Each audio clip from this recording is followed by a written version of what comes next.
કચ્છમાં એક કોલેજના દીકરીનું ગળું કાપી નાખવામાં આવે, એ પણ એક શિક્ષણ સંસ્થા. ભાવનગરની કોન્વેન્ટ સ્કૂલના વિદ્યાર્થીઓ હથિયાર લઈને કેમ્પસમાં આવે અને વાહન પાર્કિંગનું જે સ્ટેન્ડ છે ત્યાં જેની સાથે મતભેદ છે એવા વિદ્યાર્થીઓને ચપ્પુ બતાવીને ધમકી આપે. આ બધી ઘટનાઓએ શિક્ષણની સંવેદનાને વધારે પ્રબળ બનાવી છે.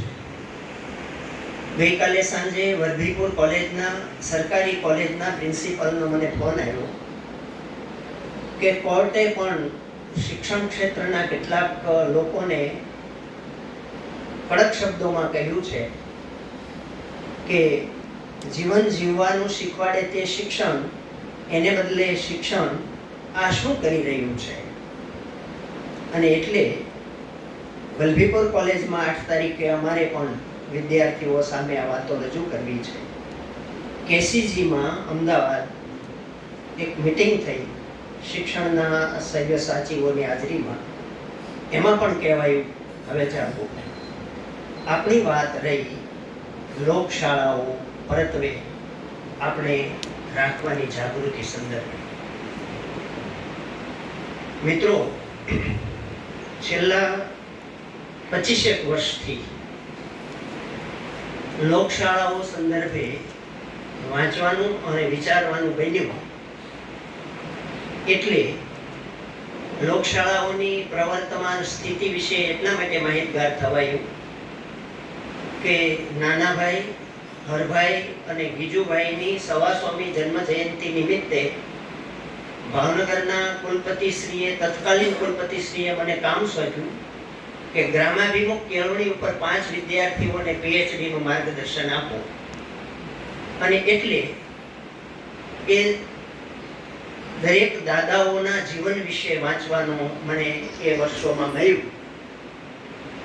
સૌથી શરૂઆત પહેલી આપણે PhD થીસીસમાં ગ્રામ દક્ષિણામૂર્તિ આંબલાથી કરી અને પછી નાનાભાઈ જીવન અને પવન વિશે કામ થયું.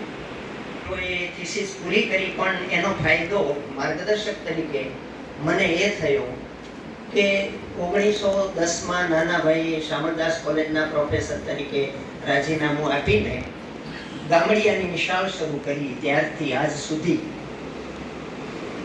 શું સ્થિતિ છે આપણી લોકશાળાઓ. અરુણભાઈએ હમણાં જ આ જે પરિસ્થિતિ છે સમાજની, તેની વચ્ચે જો વર્તન દોષો એક કુરુક્ષેત્ર ગણીએ તો એમણે સારથી તરીકે રથને એની વચ્ચે ઊભો રાખીને એક શંખ ફૂંક્યો હમણાં કે ચાલો આપણે પણ આ વર્તન દોષો સામે વિદ્યાર્થીઓની કેળવણી માટે વધુ ઉજાગર બનીએ. આપણે ત્યાં છાત્રવાસી જીવન છે વિદ્યાર્થીઓનું. અને આ આખા એ વિષયને મેં જે વાંચ્યું છે અને વિચાર્યું અને જે 5 દિવસથી ચિંતન કર્યું, જસવંતભાઈનો મને ફોન આવ્યો કે આ વિષય ઉપર વાત કરવી છે. તો મને આપણી શાસ્ત્રીય આધારશિલાઓમાં સૌથી પહેલા સમાજશાસ્ત્રીય આધારશિલા ઉપર ચિંતન કરવાનું મન થયું. ત્યાર પછી શિક્ષણને ધ્યાનમાં રાખીને માનસશાસ્ત્રીય આધારશિલા ઉપર મેં વિચાર્યું. હવે આ બંનેનો અનુબંધ સાધતો ગયો તેમ મારા મનમાં વર્તનશાસ્ત્રના વિચારો ઊભા થયા.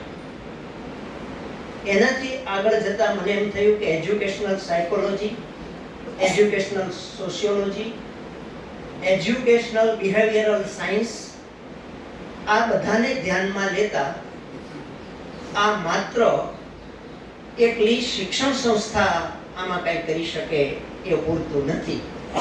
અને ત્યારે આ અનુબંધીય વિચારોના ચિંતનમાં મને 4 સંસ્થાઓ આમાં અસરકારક રીતે કામ કરે તો આ પ્રવર્તમાન પરિસ્થિતિમાંથી છાત્રોની માનસિકતાની કેળવણી બદલી શકીએ એમ છે.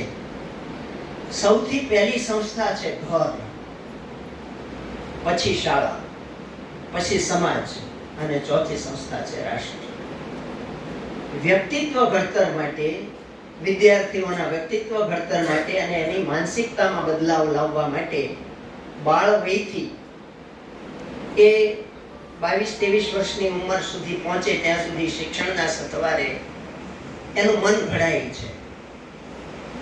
અને એ ઘડતરમાં સૌથી પહેલો 25% ફાળો ઘરનો છે, પછી શાળાનો 25% ફાળો છે, 25% ફાળો સમાજનો છે, 25% ફાળો રાષ્ટ્રનો છે. આપણું લોકશાહી રાષ્ટ્ર છે. જો સરમુખત્યારશાહી રાષ્ટ્ર હોય તો એ ઘડતરમાં સરમુખત્યારશાહીના લક્ષણો આવે. શિક્ષણનું મનોવિજ્ઞાન એમ કહે છે કે કોઈ કોઈને ઉપદેશથી શીખવતું નથી, સૌ જોઈને શીખે છે. હમણાં જ નાના દાદાના વિચારોને રજૂ કરતા અરુણભાઈએ કહ્યું કે એમનું અધોળ આચરણ મહત્વનું હતું. એટલે શિક્ષણનું મનોવિજ્ઞાન અને શિક્ષણનું તત્વજ્ઞાન આપણને એ તરફ ઇંગિત કરે છે કે સવામણના ઉપદેશ કરતા નવટાક અધોળ આચરણ મહત્વનું છે ઘડતર માટે. હવે આપણી પહેલી ચારેય સંસ્થાઓને આપણે લોકશાળાના સંદર્ભમાં જો ભેળી કરી દઈએ તો છાત્રાલય છે એ ઘર છે. આપણા જુદા જુદા વિભાગો હોય છે લોકશાળામાં. કૃષિ, પશુપાલન, સંચાલન, આ બધી જ બાબતો તમે વિચારો તો એક નાનકડો સમાજ છે. ગ્રહપતિ અને ગ્રહમાતા એ એના પિતા તુલ્ય છે, માતા તુલ્ય છે સંતાનોના. એટલે અને એ નાનકડું એવું સંચાલન જે છે તે રાષ્ટ્રને અનુબંધિત છે. આ ચારેય સંસ્થાઓ આપણે લોકશાળામાં વિચારી લઈએ એક યુનિટ તરીકે, તો એ ચારેયનો ફાળો લોકશાળામાં મહત્તમ રીતે પ્રયોજી શકાય એમ છે. ઓર્ડિનરી સ્કૂલમાં 11 થી 5 કે સવારના 7:20 થી 12:20 સુધી આ ચારેય સંસ્થાઓ ભેગી નહીં થાય. આપણે ત્યાં શક્ય છે. એટલે આપણી લોકશાળાની ભૂમિકા વિદ્યાર્થીઓના વર્તન દોષોને વધારે નિવારવા માટે અને એના વ્યક્તિત્વ ઘડતર માટે વધુ અસરકારક રીતે બનાવી શકાય તેવી તક આપણને છે, લોકશાળાઓને છે.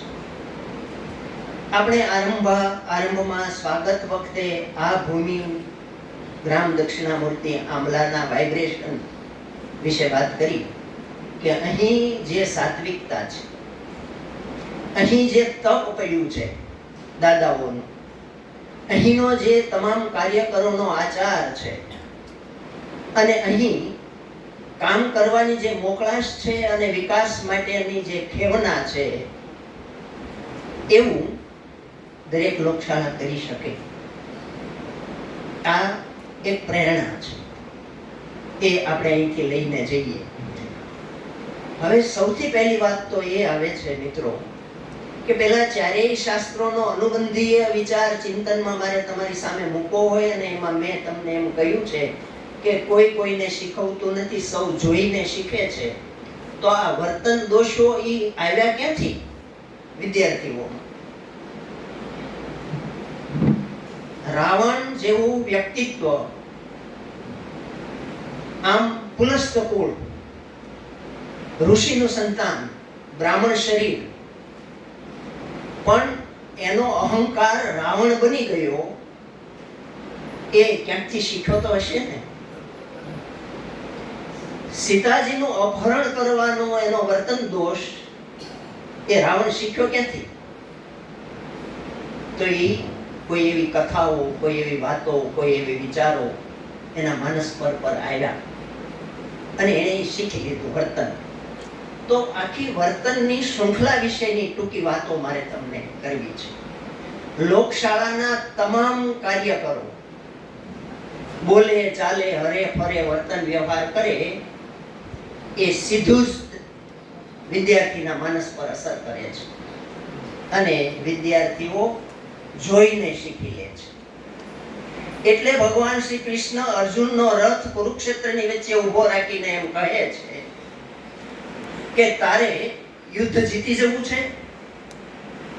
આ યુદ્ધ એ લૌકિક નથી, મારામારી નથી, માત્ર સામેનાને હણવાની પ્રક્રિયા નથી, એ છે માત્ર અધર્મ સામે ધર્મનું સ્થાપન કરવાની.